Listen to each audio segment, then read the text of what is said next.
नाज़रीन गिरामी अस्सलाम वालेकुम। ज़हर ज़िंदगी जी नई एपिसोड में रईस कमाल खान सां कहिड़ियूं ॻाल्हियूं कंदो, ग़ुलाम पंहिंजे प्लेन में कामयाब थी वेंदो या न, पीरू पंहिंजे थियल बेइज़ती जो प्लान अब्बास सां कीअं कंदो, रब्बन ऐं राणो मीरा खे हथ करे वठंदा या न, रईस कमाल खान मीरा खे ख़त्म कयो आहे या ज़िंदा आहे।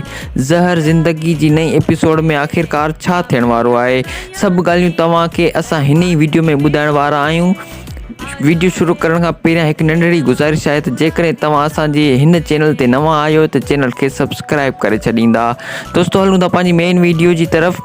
दोस्तों ड्रामा सीरियल ज़हर ज़िंदगी जी नई एपिसोड में तव्हां ॾिसंदा त रईस गफ़ार खान रईस कमाल खान खे चवंदो आहे त हाणे तोखे दरगुज़र करिणो पवंदो, जेको क़दम रब्बन ऐं राणे खयो आहे तूं अहिड़ी ग़लती कॾहिं बि कान कजां, छो त असां हिन ॻोठ जा वॾा आहियूं। असां ई खे कसु खाइणो पवंदो ऐं दरगुज़र करिणो पवंदो।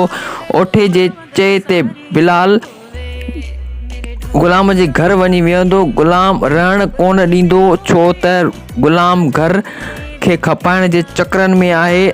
पीरू पंहिंजे बेइज़ती जो प्लान ईअं कंदो छो जो पंहिंजी भेण सोनी खे घर वठी ईंदो। जॾहिं रब्बन ऐं राणो शहर मां वापसि ईंदा त हू पीरो जे घर वञी अब्बास खे सुठो कुटको ॾींदा। रब्बन ऐं राणे मीरा खे जल्द हथ करे वठंदा। मीरा खे रईस कमाल खान ख़त्म कोन कयो आहे। अॼु जे लाइ दोस्तों एतिरो ई काफ़ी आहे। दोस्तों उमेद कयां थो त तव्हांखे ही वीडियो पसंदि आई हूंदी। अगरि पसंदि आई आहे त लाइक शेयर करणु न विसारींदा।